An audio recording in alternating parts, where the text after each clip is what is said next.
Hello everyone, welcome to my YouTube channel. My name is Tushar Bharti. मैं आप सब लोगों का वेलकम करता हूँ काइनेमेटिक्स के इस न्यूमेरिकल सीरीज़ में। हम अब इसमें सिर्फ और सिर्फ न्यूमेरिकल प्रैक्टिस करेंगे और न्यूमेरिकल के थ्रू मैं आपको कॉन्सेप्ट समझाने की कोशिश करूँगा। So I will be keep on taking few questions. So आज हम बेसिकली 3 क्वेश्चंस डिस्कस करेंगे, जिसमें से कि 2 तो मैं करने वाला हूँ आपके सामने, एक मैं आपको होमवर्क दूंगा, मैं बस हिंट दूंगा आपको। तो वो उम्मीद करता हूँ कि आप वो करके आओगे। पहला क्वेश्चन ये है हमारा। A particle moves in x y plane according to the equation x equals to 3t y equals to 25 minus 4t, right.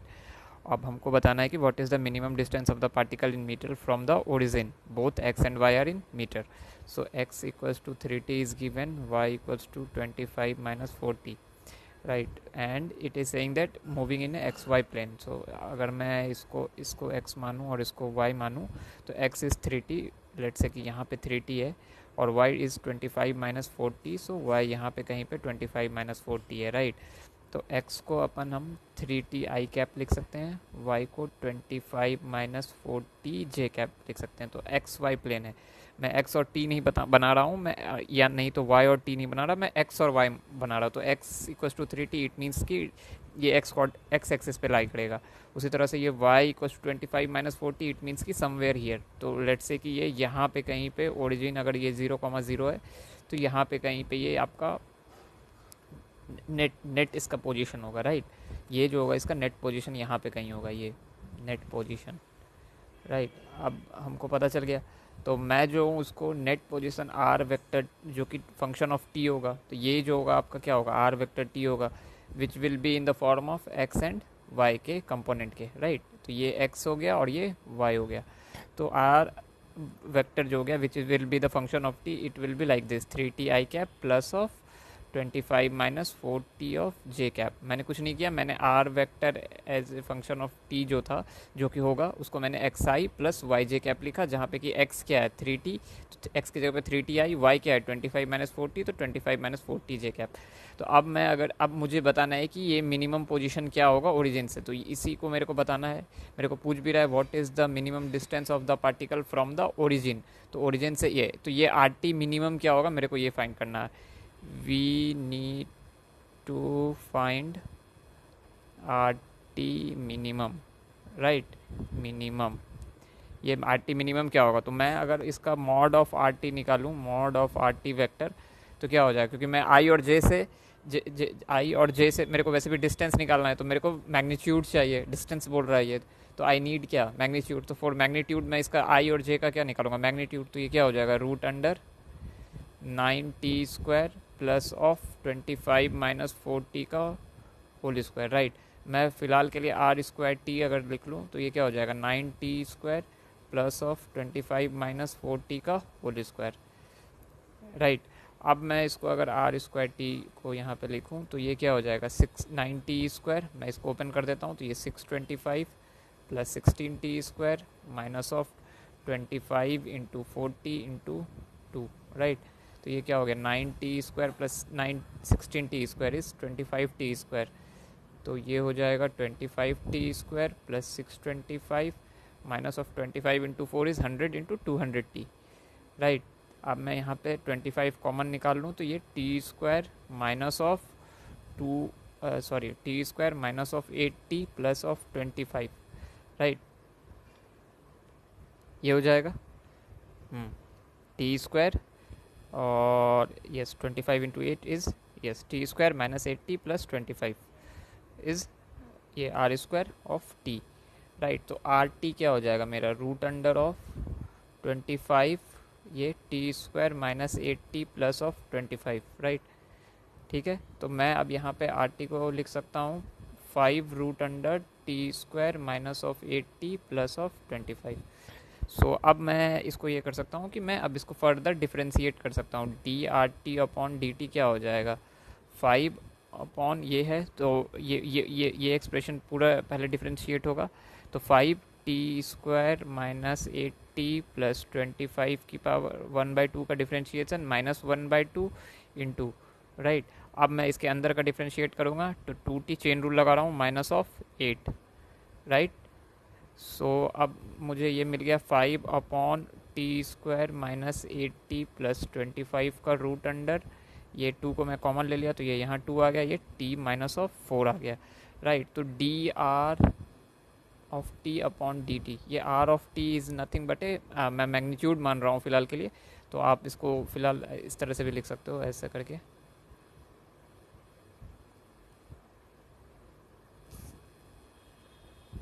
ये ऐसा कुछ है, तो मैं मैग्नीट्यूड को ये कर रहा हूँ, ये डी आर ऑफ टी ऐसा, ठीक है, this is magnitude. So d r vector of t का magnitude upon d t equals to 10 upon root under t square minus 8t plus 25 t minus 4। और ये टर्म अब कब जीरो होगा, अगर मुझे इसको in order to find the minimum मुझे फाइंड करना है कि डी आर ऑफ ये जो t है, D r of magnitude of t upon d t, ये ज़ीरो कब होगा, जब t माइनस 4 भी ज़ीरो हो जाए, राइट। ये टर्म अगर जीरो हो गया तो और मुझे ये तो जीरो बनाना नहीं है क्योंकि ये फिर नॉट डिफाइन हो जाएगा, तो मुझे ये टर्म जीरो बनाना पड़ेगा, तभी जाके मुझे जो है ये क्या मिल जाएगा, जीरो मिल जाएगा। तो d modulus of r t upon d t zero कब हो जाएगा, जब t minus 4 equals to zero. तो इट मीन्स कि टी इक्वल्स टू 4 पे ये जो d r of as a function of t upon d t zero हो जाए। So at T equals to 4 d by D t of modulus of r which is a function of t will be becoming zero.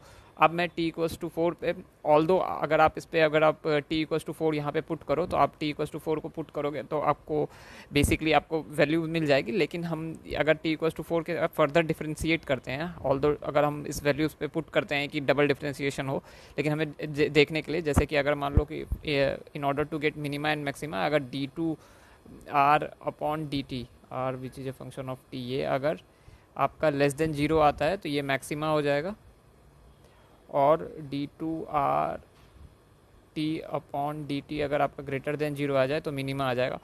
ये हमें करना पड़ता है, but हमें यहाँ ज़रूरत नहीं है। क्यों? क्योंकि हमको डायरेक्टली मिल गया है कि ये यहाँ पे जीरो है, टी इक्वल्स टू 4। आप फर्दर डिफ्रेंशिएट करोगे भी तो ऐसा कुछ होना नहीं है, वो मिल जाएगा। तो आप टी इक्वल्स टू 4 पुट करोगे तो टी इक्वल्स टू 4 ही जो है आपका, क्योंकि यहाँ एक ही पॉइंट आया है, मल्टीपल पॉइंट्स आए नहीं है। अगर 2-3 पॉइंट्स आए होते, जैसे कि टी इक्वल्स टू 4 फर्दर और भी कुछ आए होते 5-6, then you need to go for double differentiation to check कि d two r upon d t किधर लेस देन जीरो है या ग्रेटर देन जीरो है for different values of t. But यहाँ पे एक ही वैल्यू आया तो मुझे पता है, और मुझे क्वेश्चन में पूछा गया है क्या, कि मिनिमम डिस्टेंस। तो इसका मतलब अगर मैं टी इक्वल्स टू 4 पुट करके अगर मैं यहाँ पे डबल डिफ्रेंशिएट करूँ तो मुझे ये ग्रेटर देन जीरो आएगा, तभी मेरे को मिनिमम मिलेगा। तो टी इक्वल्स टू 4 को अगर मैं पुट कर दूँ यहाँ पे इस फंक्शन में तो मुझे मिल जाएगा, या फिर मैं डायरेक्टली यहाँ भी पुट कर सकता हूँ। तो x टी इक्वल्स टू 4 पे अगर मैं पुट करूँ तो यहाँ पे जैसे मान लो कि x इक्वल्स टू 3t है, right, x equals to 3t है, तो ये क्या हो जाएगा अगर t इक्वल्स टू 4 पुट करूँ तो 12 आई कैप हो जाएगा।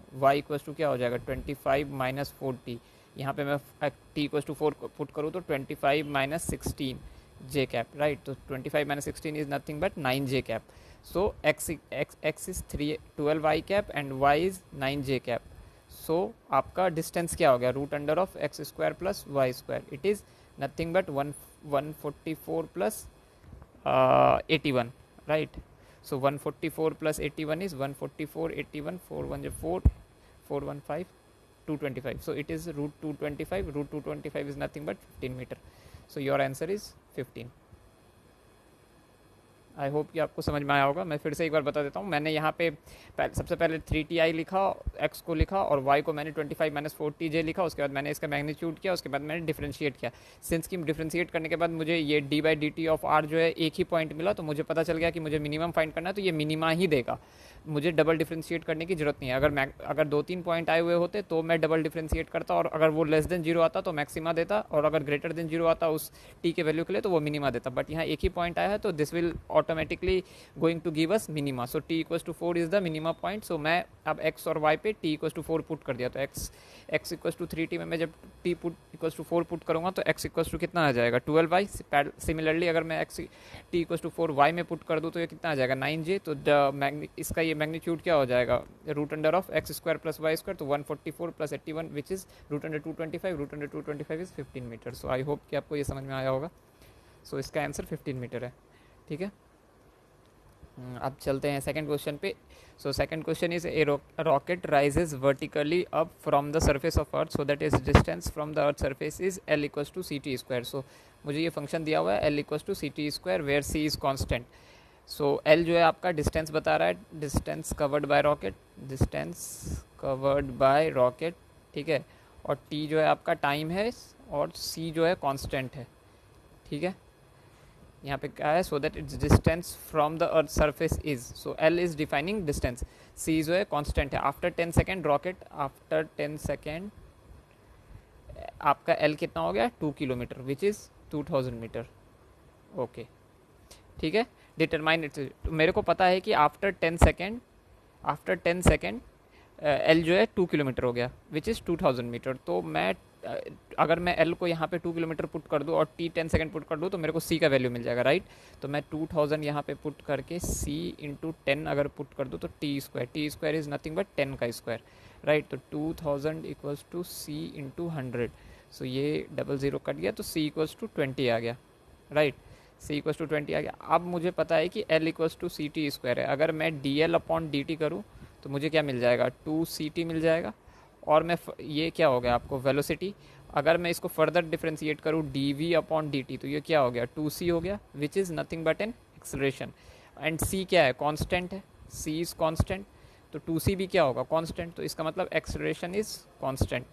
एक्सेलरेशन अगर कांस्टेंट आ गया तो मैं, मेरे पास जो इक्वेशन है s equals to u t plus half a t square, या जितने भी स्ट्रेट लाइन के v equals to u plus of a t, या v square minus u square equals to 2s, मैं ये लगा सकता हूँ, राइट। और मुझे पता चल गया कि एक्सेलरेशन कांस्टेंट है, और एक्सेलरेशन की वैल्यू भी मुझे पता है, क्यों, क्योंकि मैंने यहाँ पे c की वैल्यू फाइंड कर रखी है।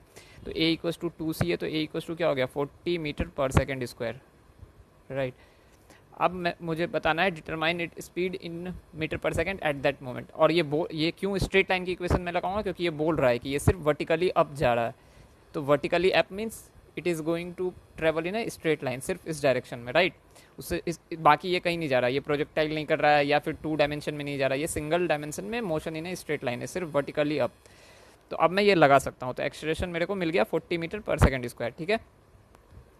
तो अब मुझे क्या फाइंड करना है, determine it speed in metre per second at that moment means at T equals to 10 seconds. तो मैं टी इक्वल्स टू 10 सेकेंड्स पे ही मैंने एक्सेलरेशन फाइंड किया है, क्या, 40 मीटर पर सेकेंड स्क्वायर। वैसे भी ये जो है क्या है, कांस्टेंट है, तो this is independent of time. तो अब मैं, मेरे को v square minus u square equals to 2as at T equals to 0 पे हमारा वेलोसिटी क्या होगा, 2ct है। Velocity at T equals to 0, हमने देखा कि v जो है यहाँ पे क्या है, 2ct है। अगर मैं t पुट कर दूँ तो यहाँ पे क्या हो जाएगा, 0, v इक्वल्स टू 0, तो v equals to 0 at t equals to 0 आ गया। तो ये क्या है, इनिशियल वेलोसिटी हो गई मेरी, राइट। अगर मैं देखूँ कि वेलोसिटी का मुझे फंक्शन ऑफ टाइम क्या मिला है, v equals to 2ct, this is the velocity as a function of time है, 2ct।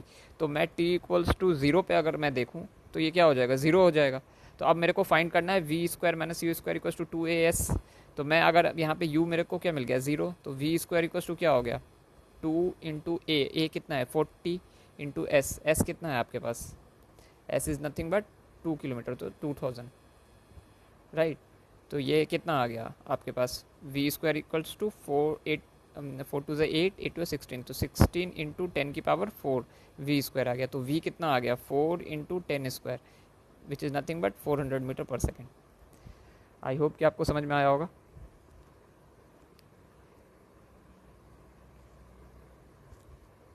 Right, yes. ये आपको फर्स्ट अप्रोच हुआ, राइट, कि मैंने पहले एक्सेलरेशन फाइंड किया, मैं देखा कि एक्सेलरेशन कांस्टेंट है, तो इसका मतलब, और ये मैं देखा कि रॉकेट जो है वर्टिकली अपवर्ड चल रहा है, इट मीन्स कि it is a motion in a one dimension और motion in a straight line. तो स्ट्रेट लाइन में मैं ये तीनों इक्वेशन लगा सकता हूँ विथ फॉर कांस्टेंट एक्सेलरेशन। तो मैंने ये लगाया, फिर मैंने you square equals to 2s, तो मैंने देखा कि velocity as a function of time 2ct है। तो एट टी इक्वल्स टू 0 को पे मेरे को इनिशियल वेलोसिटी मिल जाएगी। तो एट टी अगर मैं यहाँ पे 0 पुट करूँ तो v क्या होगा, 0, तो this is nothing but A initial velocity, right. तो u क्या हो जाएगा, 0, 2as, एस मेरे को पता है 2000 है, और मेरे को वी स्क्वायर निकालना था। तो ये पहला अप्रोच हो गया। सेकंड अप्रोच क्या है कि मेरे को वेलोसिटी दिया हुआ है 2ct, right. Velocity which which a function of time 2ct, मेरे को बोला एट दैट मोमेंट, मतलब at t equals to 10 second. तो t इक्वल्स टू 10 सेकेंड पे मैं डायरेक्टली यहाँ पे पुट कर सकता हूँ 2 इंटू सी, मैंने फाइंड कर रखा है 20, तो 2 into 20 into T equals to 10, तो यहाँ से भी 40 into 10 equals to 400 metre per second square. ये 400 metre per second, sorry, not per second square, 400 metre per second. So दोनों अप्रोच है। ऑल्दो अगर आप यहाँ पे टी का यूज़ कर रहे हो to find the initial velocity, so similarly आप at T equals to 10 put करके भी वेलोसिटी निकाल सकते हो. No need to go through all these things, all these formulas. क्यों? क्योंकि मैं इनिशियल वेलोसिटी भी मैं इसी फार्मूला को यूज़ करके निकाल रहा हूँ. इनिशियल वेलोसिटी मीन्स क्या? At T equals to zero उसकी वेलोसिटी क्या है? तो at T equals to zero उसकी वेलोसिटी जीरो है, तो वो उसकी इनिशियल वेलोसिटी थी. फिर मैंने उसका ये स्ट्रेट लाइन के इक्वेशन से मैंने इसका फाइनल वेलोसिटी निकाला. तो जब मैं यहाँ पे टी इक्वल्स टू जीरो से इनिशियल वेलोसिटी निकाल रहा हूँ, तो टी इक्वल्स टू 10 पे एट दैट मोमेंट पे भी तो वेलोसिटी निकाल सकता हूँ ना. तो उसके लिए मैंने ये सेकंड अप्रोच यूज़ किया. तो एनीथिंग इज़ फाइन. अगर आपको ये डायरेक्टली वैल्यू पुट करके निकालना है तो आप ऐसे भी निकाल सकते हो या ऐसे भी निकालो. मैंने ये इसीलिए लिया है ताकि मैं बताना चाहता था कि अगर एक्सेलरेशन कांस्टेंट है और ये बता रहा है कि मोशन इन स्ट्रेट लाइन है, तो these equations are also valid. So in order to show it to you that these equations are valid for a constant acceleration, and if the motion is in a one dimension or let's say in a straight line, तो ये equations valid होती है. तो आप दोनों से देख सकते हो कि रिजल्ट सेम आ रहा है. आई होप कि आपको समझ में आया होगा. Now this is the third question. I am not going to solve it, but ये मल्टीपल करेक्ट क्वेश्चन है और काफ़ी अच्छा क्वेश्चन है. जैसे कि पहला ऑप्शन है कि if the velocity is zero at any instant the acceleration should also भी जीरो एट दैट इंस्टेंट. काफ़ी बच्चे सोचते हैं कि हाँ वेलोसिटी जीरो है तो D B by D T सीधा सीधी बोल देते हैं कि हाँ जीरो होगा acceleration, but this is not correct. अगर वेलोसिटी किसी भी इंस्टेंट पे जीरो है तो ज़रूरी नहीं है कि एक्सेलरेशन कांस्टेंट हो. मैं सिर्फ ये ऑप्शन आपको बता रहा हूँ कि ये नहीं होगा आंसर में. बाकी आप खुद से पता कर सकते हो. Pause the video and you can mark the answer. I will let you know the answer in the next video और in comment section I will give the correct answer. But ये ऑप्शन ए नहीं है. इसका मैं आपको बता भी देता हूँ, ग्राफिकली मैं बता देता हूँ. जैसे मान लो कि आप यहाँ पे वेलोसिटी जा रहा है, राइट, और ये वेलोसिटी टाइम ग्राफ है, राइट. तो यहाँ पे at T equals to zero पे वेलोसिटी जीरो है, राइट. आप देख सकते हो टी इक्वल्स टू जीरो पे ये 0,0 ओरिजिन है, तो टी इक्वल्स टू जीरो पे वेलोसिटी जीरो है. लेट्स से कि यहाँ पे टी इक्वल्स टू 5 है, ये 5,0 है, और यहाँ पे ये 0,5 है. तो ये क्या हो गया? 5,5 हो गया, राइट. तो अब मैं इसका अगर इक्वेशन लिखूँ तो v equals to 5 v equals to T बन रहा है ये, ठीक है. क्यों? क्योंकि इस ये स्ट्रेट लाइन का इक्वेशन क्या आएगा? y equals to X, right. क्योंकि यहाँ पे टेन थीटा क्या है? 45 डिग्री है, तो y इक्वल्स टू एक्स आ जाएगा, ठीक है. तो ये y इक्वल्स टू एक्स का है तो v इक्वल्स टू टी आ गया. तो अब अगर आप यहाँ पे d v upon d t करो, which is nothing but an expression, it is 1, it is a constant. So every time even when your velocity is zero, here आपका ग्राफ एक्सेलरेशन और टाइम का कैसे बनेगा? हमेशा के लिए ये टाइम के साथ कांस्टेंट है, ये 1 मीटर पर सेकंड स्क्वायर है, राइट. तो अगर इनिशियली एट 0,0 पे यहाँ पे at T equals to zero velocity zero है, तो इसका मतलब ये नहीं है कि टी इक्वल्स टू जीरो पे यहाँ पे वेलोसिटी एक्सेलरेशन जीरो हो जाएगी, राइट. ये वही कह रहा है कि एट एनी इंस्टेंट, अगर किसी भी इंस्टेंट पे अगर वेलोसिटी हो, तो लेट्स से कि टी इक्वल्स टू जीरो ही वो इंस्टेंट है, वहाँ पे अगर वेलोसिटी जीरो है तो क्या वहाँ पे एक्सेलरेशन भी जीरो हो जाएगा? ऐसा नहीं है, क्योंकि यहाँ पे एक्सेलरेशन है इसको 1 मीटर पर सेकंड स्क्वायर. तो this statement is wrong. Further आप फिगर आउट करो कि और बाकी कौन से ऑप्शन इसमें गलत हैं या कौन से ऑप्शन सही हैं. आई होप कि आपको आज का लेक्चर समझ में आया होगा. Thank you for watching. Ta-ta, good bye.